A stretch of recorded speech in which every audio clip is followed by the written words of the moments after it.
My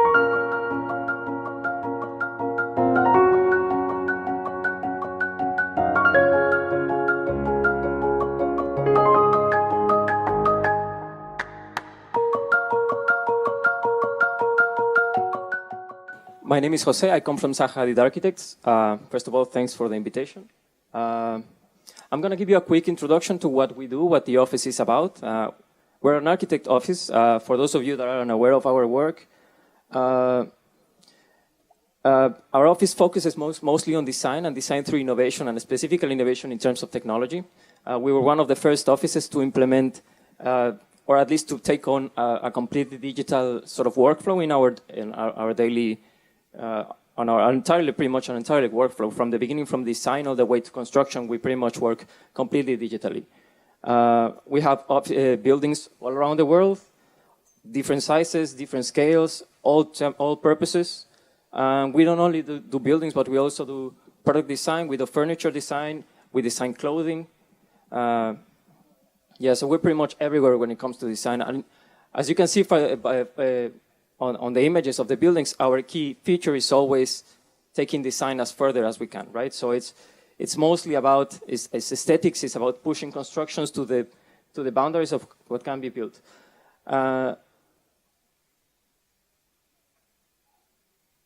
So because we have this workflow that is already completely digital, it was relatively a simple step for us to actually jump into taking VR, AR, MR as part of our workflow. So within the office, I am part of the ZHBR group, which we are basically a small subset of the office, a small research group that basically does research in terms of augmented reality, virtual reality, mixed reality. I'm going to talk to you a little bit about the work we've done over the past 5 years, which is the moment when the group was established, and why is it that we took over VR. Now, for those of you that are not architects, that are not familiar about this, if you're an architect, you probably have heard this story a few million times. So why did we take on virtual reality, and why did we went on the trouble of actually implementing it within our workflow? Well, that's because our key issue when we are designing is basically to be able to convey our ideas to the clients, right? And most clients are not familiar with a picture like this, right? We architects, we see something like this, we understand the space, we understand the building. Our clients don't. So our idea is always trying to explain this to a client in a way in which he can make decisions immediately, right? So we usually produce something like this, which is a two-dimensional means of representation. It's either an elevation or a plan. As the design keeps moving forward, we may produce an image such as this, such a three-dimensional rendering, also to be displayed on a 2D screen. So on the left is the render, on the right is the actual building built. So you can see that we use this to basically convey the idea all the way to the end of the construction. When we have the opportunity, we may also produce an animation such as this. And the purpose of all these means is just to convey the idea, to get the client an understanding of how the space is going to feel like, what the materials are going to be like. Basically, before we get to this point, there are a million meetings deciding whether this is going to be wood, whether it's going to be steel, whether it's too open, it's too close, whether the structure is going to change, right? So during all this process, the idea is always to be able to communicate this in the clearest way. And the problem with these means of representation is that they are still presented on a 2D screen, right? They all miss the capacity of actually put someone in the space, and we architects, we basically sell space. So it was very simple for us to decide to actually go on and take on VR. Now within VR, there are different levels of VR, different ways in which it can be used. We in the office, we use mobile VR, we do basically full tracked VR, and we have looked a little bit into augmented reality. Now, we are mostly funded by our projects, so it usually relies on a client actually wanting to see VR for us to be able to produce something. So the one that immediately took off was the mobile VR, right?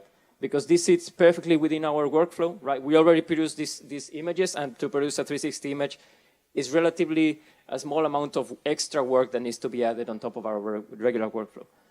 But the disadvantage of this is that it's a fixed point of view. It's not really immersive, to be honest.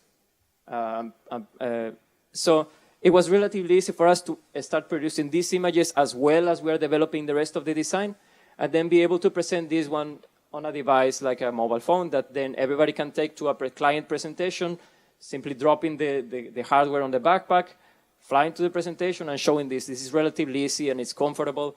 And it's easy for us to convince the clients that they need this, right? And be able to pitch it so that they can actually pay for it. And within this workflow, then there are ways in which we can present the images just in a loop. And this is very useful for us when we have a presentation with 20 decision makers and they all need to take a look at this.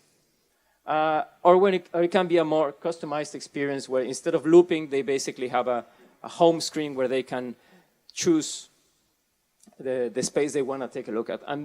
But for you that have used the Gear VR, the problem is that it's a very isolated experience. So for us that want to curate what the client is looking at, making sure that they are looking at the feature of the design that we want to show, what we did is that we developed an app in-house that basically allows us to see what the client is looking at from the phone. So we can guide the experience, we can tell them, go here, go there. We can take them to specific spaces.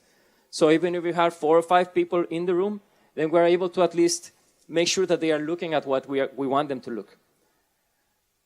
And again, the full point of this is to be able to convey space. So Gear VR is very practical for presentations. It's very easy to transport, but they are not really immersive. So what we really try to push our clients to go for is a full VR experience, which is basically an Oculus Rift, a Vive-based experience that requires obviously the hardware that is harder to transport, it has its specifics, right? So we got into this the moment that we got our hands into a DK for the Vive, and this was 5 years ago.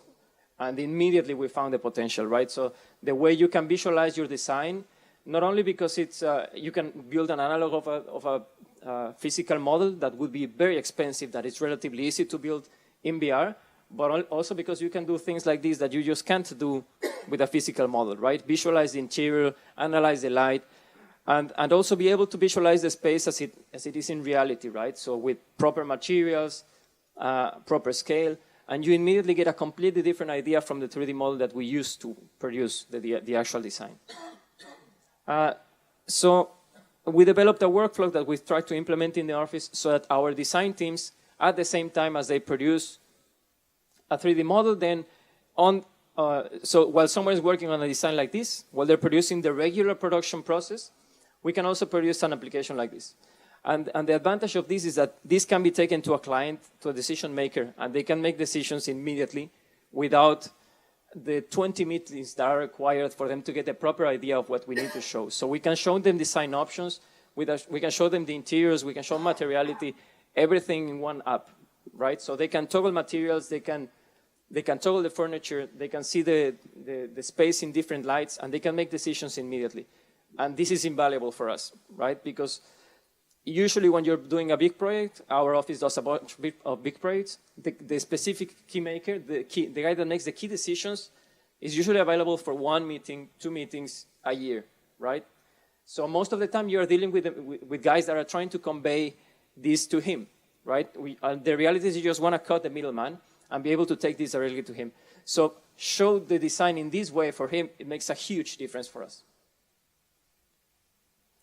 And we've taken also an opportunity because our office has a fairly large collection of objects that are exhibited all around the world. So this exhibition is often moving all around the world, and it gives us an opportunity for every now and then produce something that is more research-based and it's pushed towards an audience. We've done this with architectural designs, and we've done this in the different minutes. So first of all, I'm going to show you a couple of examples of architectural design that is exhibited in VR in this kind of way. So this is an exhibition we had in Taipei a couple of years ago. In Taipei, we are basically building this bridge that is going to be now a landmark in the city. Just broke construction last week. And we built an application to show the people from Taipei what this bridge is actually going to be like in their city. So we built a VR experience where the user has very little control. They are basically just taken through a certain predefined key views that we designed for them, where we show them the bridge and basically try to convey the idea of what the bridge is going to be like on different moods, on different times of the day. So this is pretty straightforward, right? It's still an architectural design shown through an immersive medium. Along the same lines, we produced this one with the help of Epic Games and Line Creative last year. The idea with this one was basically push the boundaries of visual quality for Unreal Engine specifically. So this is a building that we've built in Azerbaijan, in Baku. This is the Heydar Aliyev Center. This is it's a cultural center, so it has an auditorium, it has a museum, some areas such as that. We build an experience in real time, so this allows people that have never been there to actually go and try to walk around the space, like myself. But our key idea was to actually push the visuals as far as we can. And the reality is that gaming engines these days, the visual quality you can get from them is insane, right? So they're basically pushing offline renderers aside. We've relied on offline renderers for the past 20 years. And this is really starting to make a difference and change people's workflow into actually just starting to use gaming engines for this kind of productions. So all of these are images that are taken out of the real-time experience. And we would have never even dreamed to get this kind of quality 4 or 5 years ago. This is really, really good. And with the coming of real-time ray tracing, then this is just bound to improve massively, right? There's still a very heavy amount of work required to put this model in VR. This is the actual model that we used to build the building. So it has up to the last screw in there, which took us about just a week and a half to just prepare the model to be able to put it into a real-time experience. So there's still a heavy workload required to be able to produce this. But this time is getting reduced exponentially over the past years. So the quality that we can get is really, really good. And the idea that you get from these spaces as you are designing is completely different from what you see in the 2D screen. So this is becoming a really invaluable technology for us. Now, on a more experimental way, our office is very reliant on art and design and visuals. So we've also taken advantage of the technology and the opportunity that having these exhibitions gives us to produce something that is more experimental. So for those of you that are not familiar with my office, she is Zaha Hadid. She's named Zaha Hadid. She passed away a couple of years ago. She was a founder of the office, and she became pretty famous in the early years of her career because of the ways she was portraying her buildings. So 20 years ago, she used to do paintings in order to portray the designs. So these designs are actually a combination of the buildings in pretty much different perspectives, in floor plan, elevation, and these are composed in a way in which the paintings by themselves became very strong. So after she passed away, an exhibition was assembled in London in the Serpentine Gallery that basically compiled all of her paintings, and we took the opportunity to build a VR experience around this with the help of Noblab. It's also a French virtual reality production company. That basically what happens is that we built a virtual representation of the gallery, and then a user can take one of the headsets, take a look at one of the paintings, stare at it for a bit, and then the painting would sort of deconstruct and get built again around the person in VR. So this gave people a very clear idea of what the idea behind the painting was without prior knowledge, right? So again, all of these were trying to portray 3D shapes, these paintings. So being able to take that idea back and build it into an immersive medium is pretty interesting. And I'm going to wrap up with this one. This is an exhibition we had in Mexico City up until a couple of weeks ago. It was running for three months. We did it with the help of NVIDIA, HP, Epic Games, and ourselves. And this was an experiment on collaborative VR. So the idea was that we would give people some sort of basic training of how to use VR in a very small experience that basically taught people how to, that they would have an avatar, they would have a body, how to be able to spawn a component, deform this component, make it larger, make it smaller, and then contribute to a space that is shared by 4 people at the same time, but that is actually hosted online, which means that anybody, anywhere in the world can contribute to this space. So we taught people how to spawn a component, how to manipulate a component in this way. So basically, we pre-designed a base shape, and then people take this shape, they are able to expand it, rotate it. This can grow as large as the Tour Eiffel. So these components can be either tiny or huge, and then each person makes the decision of what scale they want to work on, or how they want to contribute. And then they're able to walk through this space which at the end of the day is about 30 kilometers by 30 kilometers large. So it's basically a huge empty canvas for people to actually produce something in VR.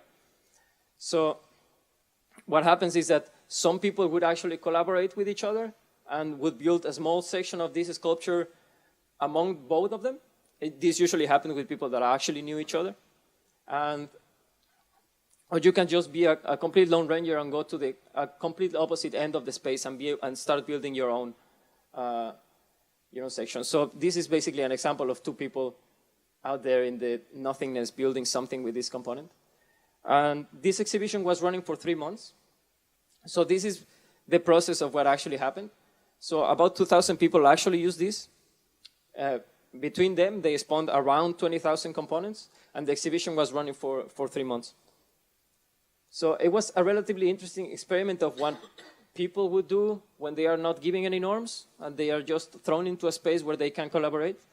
And again, this was running in Mexico City, but if you drop by our office and wanted to test the application, you could also contribute to the same space, right? So this was all hosted online, which allowed us to actually be able to have this hosted anywhere in the world. And this is an example of a subsection of the sculpture at a certain snapshot. So 2 weeks after the exhibition was running, we basically took whatever the people had managed to build at that point and turned it into a model to exhibit what is it that people are actually building in collaboration in VR. Yeah, that's about it. Yeah. Thanks.